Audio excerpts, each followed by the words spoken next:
Delight, reserve 1.3 million.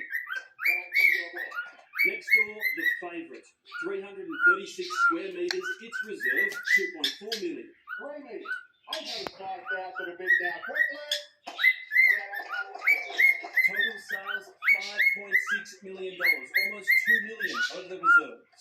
We're looking at money like you said it there. We're going to develop it. We're definitely going to be flipping it as well too. So we're going to create something magnificent here. If you're not in the market, stick to the real Olympics for inspiration and behold Sydney's pockets of gold.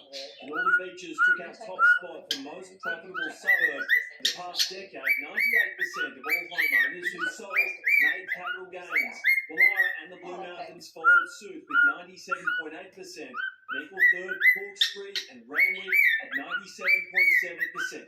How's this for an Olympic-sized record? This mansion in Greenacre yesterday sold for $4.1 million, about $1 million more than the previous record. It's put a pep in the step of these workers here this morning because in Sydney, anything is possible.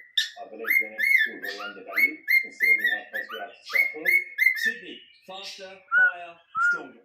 Tom Saker, 7 News. The acting director of the Secret Service claims the agency missed a crucial warning moments before Donald Trump was shot. Local police radioed a warning.